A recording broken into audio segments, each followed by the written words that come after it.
We're back to the Total Education Celebrity Show on the Total Education Network. Again, TotalTutor.net for more information. Twitter, Total Tutor, Neil S. Haley, Facebook, LinkedIn, Neil Haley, Instagram, Total Tutor, and then also Pinterest, Neil Haley.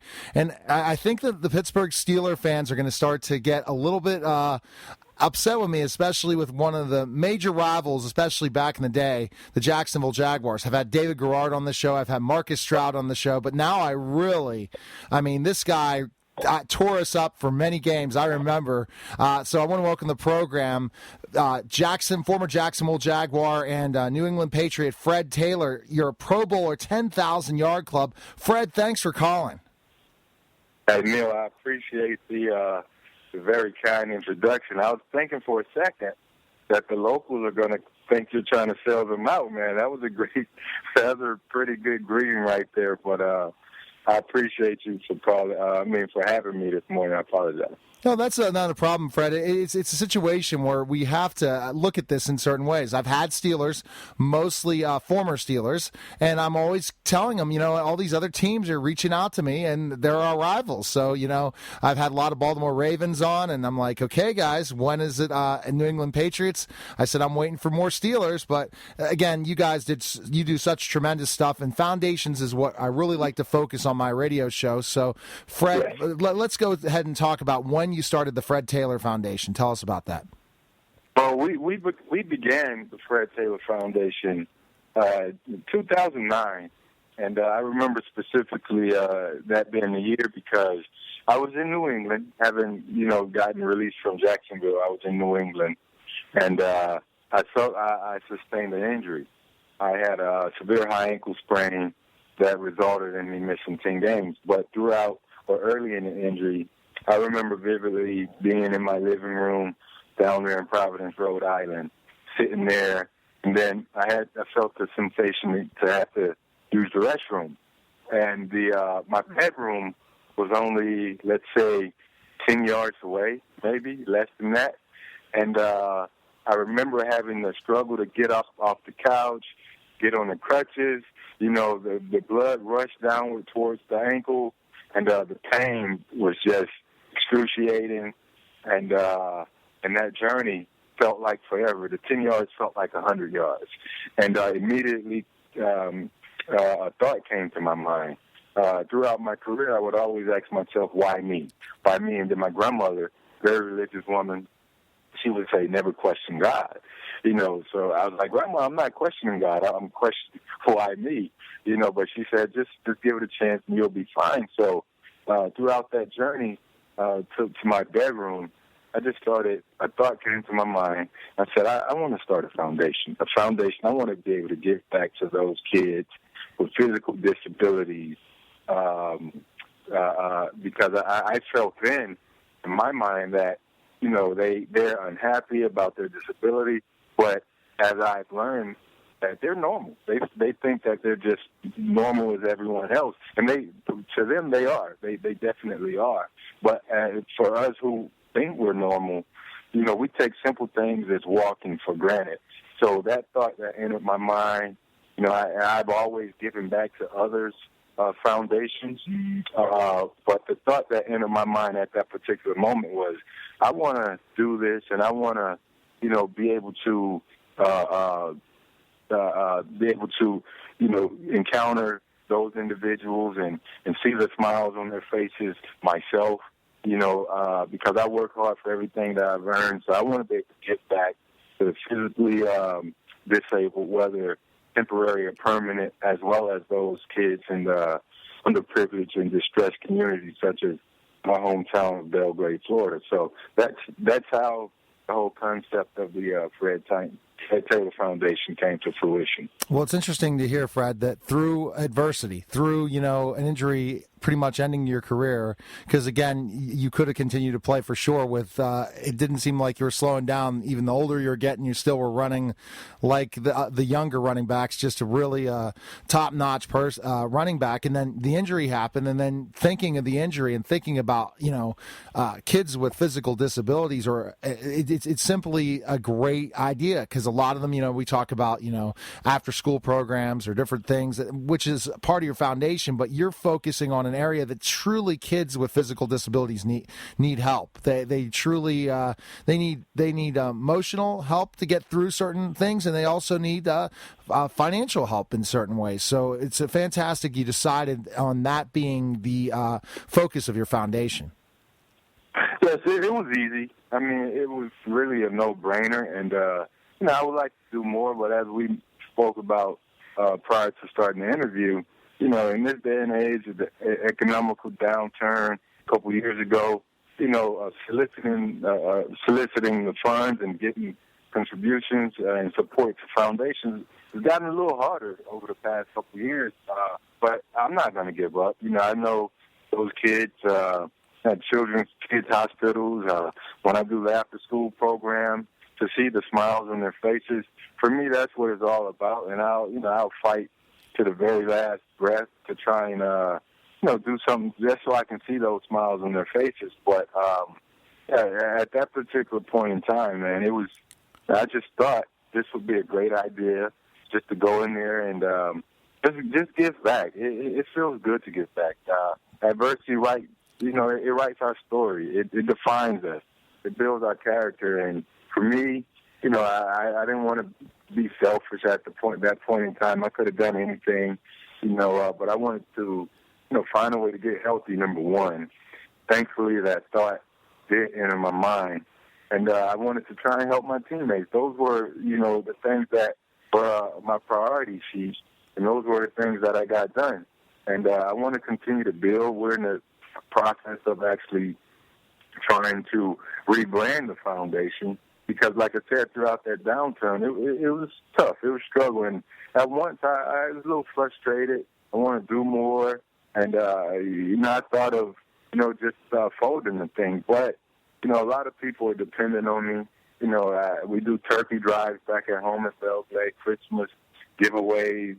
We do camps for the kids, and they look forward to these things. And, it'll be a shame if I had to, to fold because of the lack of funding. But I'm going to continue to try and fight and use my brand and my name, and hopefully the leverage that I created or the name that I created for myself while I played and those relationships that I was able to encounter.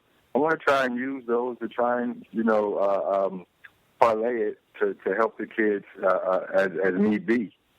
And that's the important thing. Like you said, it's foundation's a business, Fred. And you finish your NFL career, and then that's when you start your foundation. Some guys do it during their career, and then use their some sort of their influence to keep it going. But then once their career ends, you have to figure out life after football, and foundation's part of it, but other things as well. And we'll talk maybe a little bit about that at the end of this interview, just to see what's going on with Fred Taylor, life after football. But when we're talking about specifically something like this foundation, you don't want to end this because you're helping so many people. So tell us specifically, you said you did a turkey drive, but what types of programs are helped by your foundation once people donate or are part of a drive or certain things? Who does it benefit?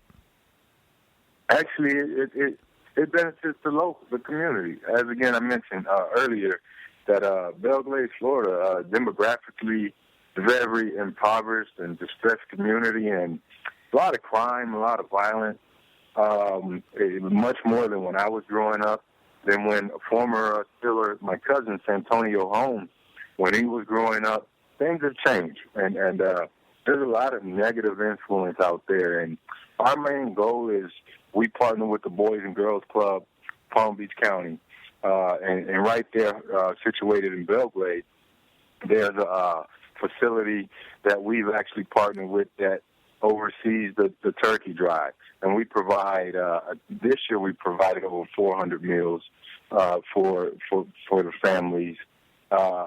Actually, we provided over 600 meals. I apologize. Oh, that's great. 150 families at four meals per family. And then the Christmas drive is the same exact thing, as well as the camps. Just getting the kids, keeping them off the street is the main objective. Keeping them off the street, keeping them away from the negative influences. As much as social media can be a good thing, social media to those young, kids that don't have the physical, mental capacity, I should say, to make their own decisions a lot of the time. They can be negatively influenced by that stuff from their peers as well. But we try and minimize that exposure, keep them off the streets, keep them in the boys and girls clubs, and provide books for them, after-school programs that are going to take up some of their time, providing athletic equipment, just so they can think that the world hadn't given up on them. Because Belgrade, it can really close you in and lock you in, and you can give up. Now, I've seen a lot of great athletes, a lot of great people that just tanked it and just gave up. Yeah. And, there's a lot of hope there. And a lot of it is dependent upon myself. I partner with Santonio Holmes, as I mentioned, my cousin, his Third and Long Foundation. And we do a lot of stuff together there. And we try our best to impact the community. And that's the key thing. You're giving back for how you were helped, you were mentored to become a successful athlete. You say, now it's time for me to give back, to go to the community and make a change and make a difference. And that's why, Fred, you said, you know what, I'm going to continue this because I don't want to see my community go down the tubes. I want to help in any way possible. So there are athletes or individuals out there that truly need your help so that they could be someday Fred Taylor, or they could someday be a doctor, lawyer, engineer, or teacher. Without a doubt. We've and just to share a quick story with you, Neil. We've been hosting those camps for 5 years now, and throughout the camp sessions, the kids would come up and say, "Are you Fred Taylor?" It's like, yeah, I'm Fred Taylor. So you play running back? Yes, I did play running back. So where are you from? And I'm like, well, yeah, I'm from here. No, you're not. No, I'm from here, born and raised. I can take you to my house. I can show you where I grew up. And that's the one thing that I'm an advocate for these days, relationships and transparency. I want the kids to be able to understand that you can be like me or better. Actually, I want you to be 9 times, 10 times better than I was. But I'm from here. You have the same opportunity that I have. As a matter of fact, when I was your age, I didn't meet a professional athlete. No one gave me a chance. I had to create that chance, by having a good grandmother who believed in keeping me off the streets and staying out of trouble. And thankfully and fortunately for us, we were blessed with talent, and I was able to make it to the professional level. So the story behind all of that is I want them to understand that they can do the same thing that I did because I'm from the same exact place. And that's the most special feeling in the world in my mind. We're talking to Fred Taylor, Jacksonville Jaguar Pro Bowler, 10,000-yard club, about the Fred Taylor Foundation. And Fred, I see that you have so many different components to this foundation when it comes to the camps and it comes to the after-school programs, and then also with the physical disabilities. So is that done in the Boys and Girls Clubs, the youth programs with kids with physical disabilities? Is that also at the Boys and Girls Clubs? Or is that... No, actually, that component, Neil, is more so a partnership we established early on with the Special Olympics of Miami down here in South Florida. And the other portion of that is the Baptist Hospital, Baptist Wolfson Hospital in Jacksonville, Florida, where we committed a pledge over 5 years, and we're still engaged with the Wolfson's Children's Hospital in Jacksonville just to try and help with their facilities and provide whatever equipment that they may need. But the beauty of it all, Neil, is the fact that you are giving monetarily, but giving of your time is even more special. It truly when you can actually be there and see those smiles, you can see the change. That's the key. That for me, that's the key, and that's what I smile about. A lot of people, as you mentioned, a lot of guys use their influence while they're playing, and they get these funds, and it's a lot easier. Everyone's happy-go-lucky, and a lot of times, and not to knock, the players, but it's really hard to juggle, an NFL career and and a lot of times be able to be present at an actual charity event that you may be hosting or a moment where you're giving back. Some guys make it happen, but it's truthfully is really hard. But the key in all of that is being there and seeing these people, the lives that you're influencing, the change that you're making. That's the beauty of it.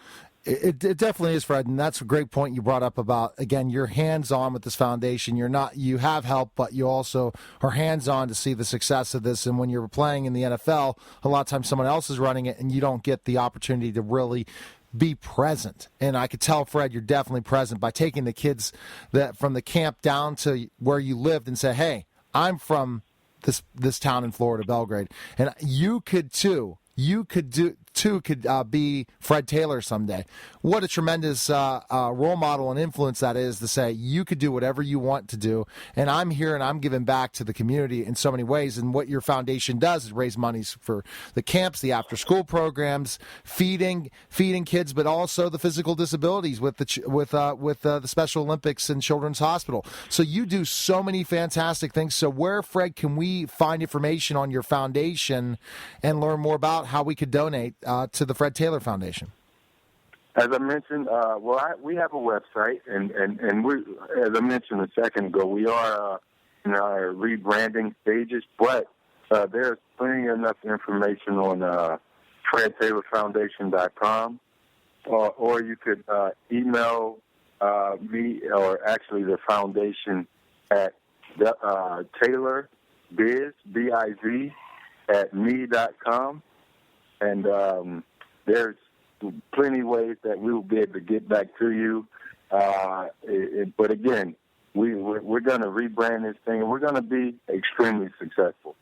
It's just now is our opportunity to identify everything that we could have done better the past couple of years, and going forward, we're going to do those things. We're going to partner with the right people, and we're going to provide for those kids that are in need.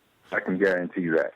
Well, fantastic, Fred. And any other news for us right now? Any of the events coming up or anything to promote? Well, actually, we have a camp, and our tentative schedule right now is for July 11th and 12th. We're going to do a full-day camp, and we're going to make it a 2-day event this year where we can actually get the community involved. And we're going to also do a talent search. And I'm going to bring a friend or two that's the CEO of a record company, a local record company here in Miami.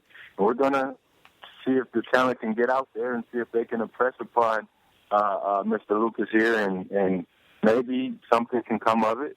But the whole basis behind that particular talent search is to get the community involved.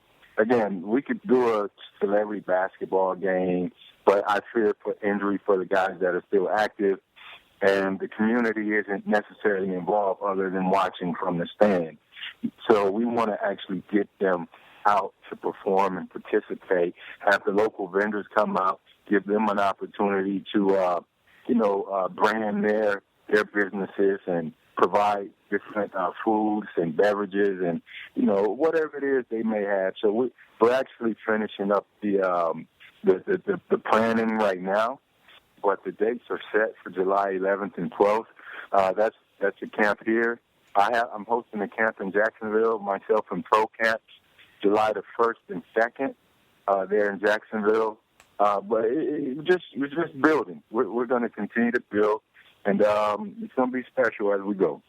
All right. Well, Fred, thanks again for calling the program. People will go check out your website to donate, and let me know when you get closer to the event so we can promote it even more, especially with the talent search and stuff. We have a lot of different radio stations on in Florida, internet and terrestrial. So whatever we can do to try to help promote that, we're definitely willing to do it. So thanks again for calling, Fred.